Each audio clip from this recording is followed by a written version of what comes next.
Hello everyone and welcome back to another video from Crazy Gamer.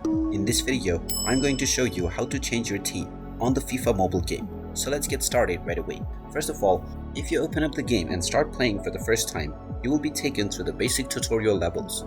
After you choose your account within which you wish to continue playing. Now, once you have completed the basic tutorial levels, you will be allowed to choose your home team. Just tap on whichever team you desire, and then you can tap on the select button. This will now choose your home team right away, and you will also be told to choose a name, and you will be warned that it will not be able to be changed in the future. You can continue forward and be careful about what name you would like to set within your account.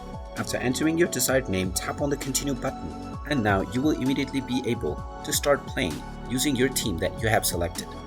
Once you have chosen your team and set their name, if you wish to change this team once again, then you can simply tap on the club button from the home page, which will take you into your club menu.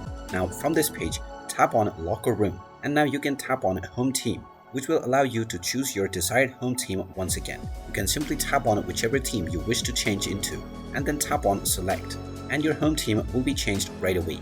And there you have it. That is how easy it is to change your team on the FIFA mobile game. If you find this video helpful, make sure you hit that like button and subscribe to our channel if you haven't done so already. Also ring that notification bell to never miss another update from us. Thank you for watching, and I will see you again in the next video.